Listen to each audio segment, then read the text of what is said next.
Hello friends. तो आज की स्टोरी एक ऐसे लड़के के बारे में है जिसकी मोम एक तलवार के मैजिक से गोल्ड में बदल जाती है और उसे इस कर्स को तोड़ने के लिए वर्ल्ड के एंड तक जाना होगा।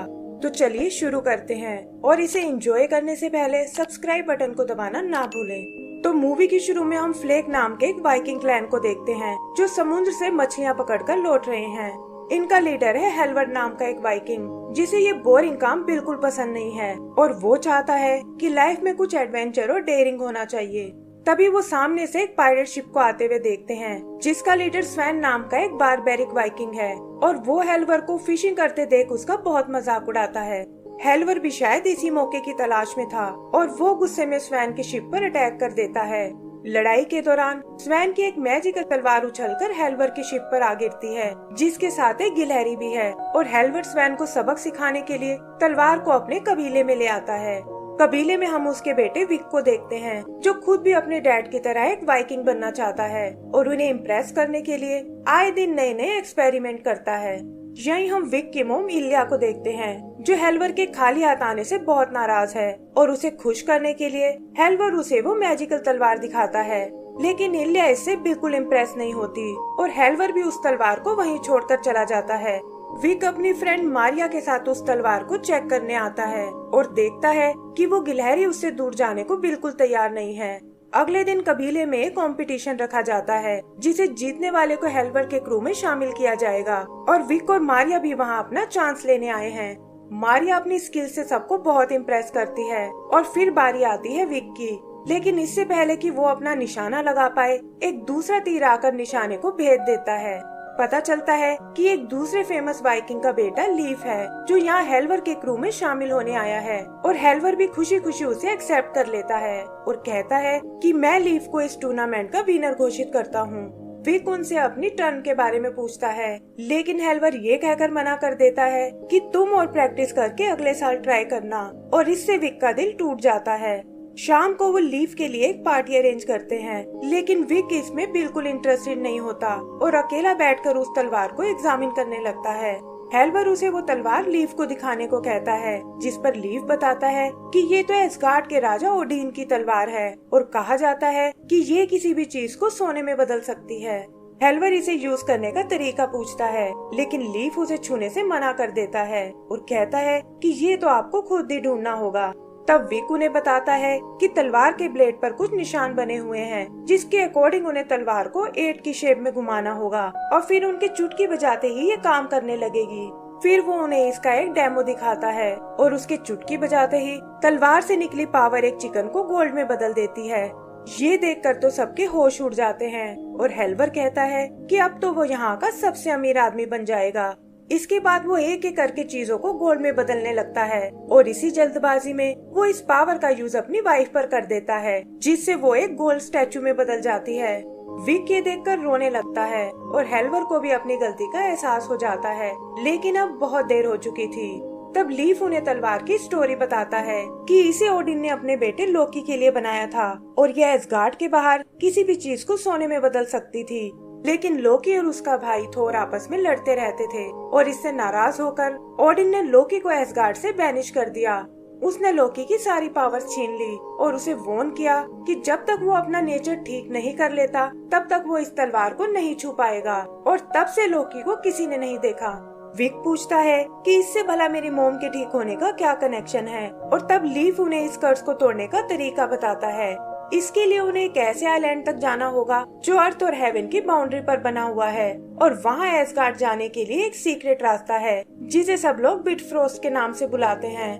उन्हें इस तलवार से उस जगह को एक्टिवेट करना होगा जिससे तलवार की पावर्स खत्म हो जाएंगी और इलिया वापस अपने असली रूप में आ जाएगी। हेल्वर ये सुनकर एक्साइटेड हो जाता है, लेकिन लीफ बताता है कि ये करने के लिए उनके पास बस 4 दिन का वक्त है, वरना तलवार का कर्ज परमानेंट हो जाएगा।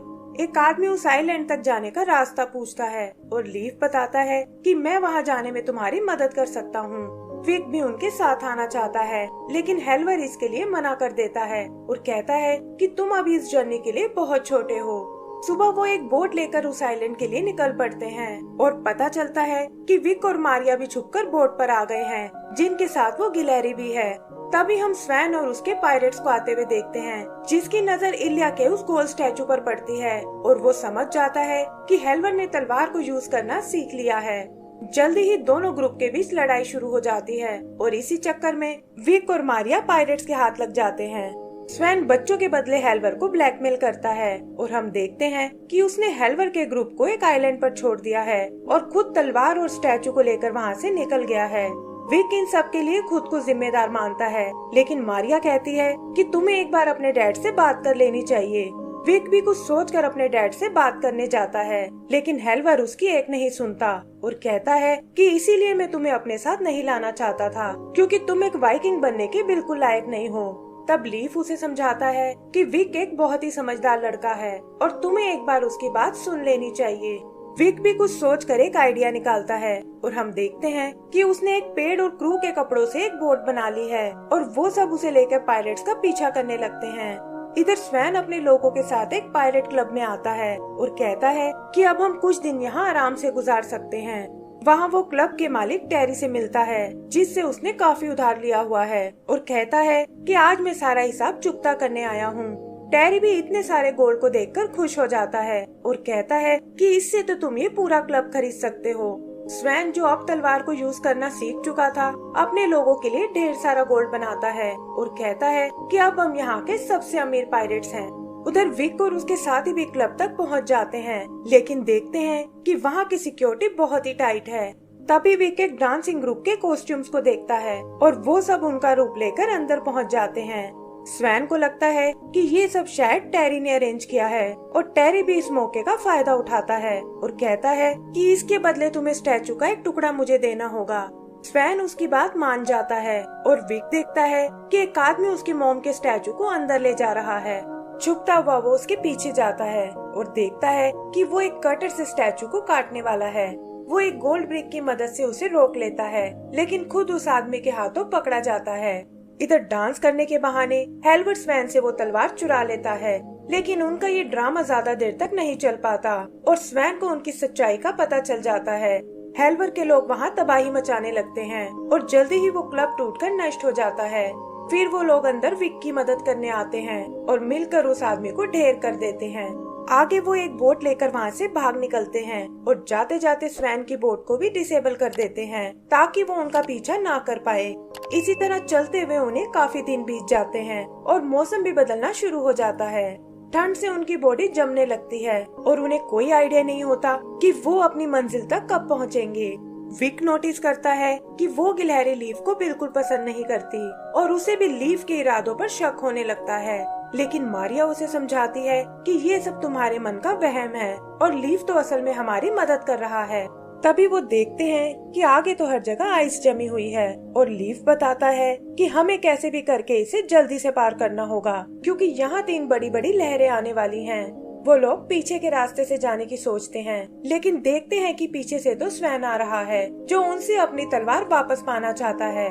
तभी समुद्र में वो लहरें उठने लगती हैं और विक कहता है कि हम इसके करंट को अपने फायदे के लिए यूज कर सकते हैं। लीफ भी उसकी बातों से एग्री करता है और वो बोट लेकर सीधा उस लहर की ओर जाने लगते हैं। लहरों की ढलान से उनकी स्पीड और तेज हो जाती है और विक अपने एक्सपेरिमेंट की मदद से बोट को स्टीयर करने में हेल्वर को सपोर्ट करता है। तभी वो एक और बड़ी लहर को आते हुए देखते हैं जो दोनों मिलकर एक टनल बना लेती हैं और वो सब इस मैजिकल रास्ते से होते हुए आगे बढ़ने लगते हैं। फिर फाइनली उनका सामना उस तीसरी लहर से होता है, लेकिन वो उन्हें उछालकर आसमान की ओर फेंक देती है। जागने पर वो देखते हैं कि वो लोग उस आइलैंड तक आ पहुँचे हैं और लीफ उन्हें बताता है कि दरवाजे के खुलने का टाइम हो गया है और उन्हें जल्दी से तलवार को ऊपर ले जाना होगा।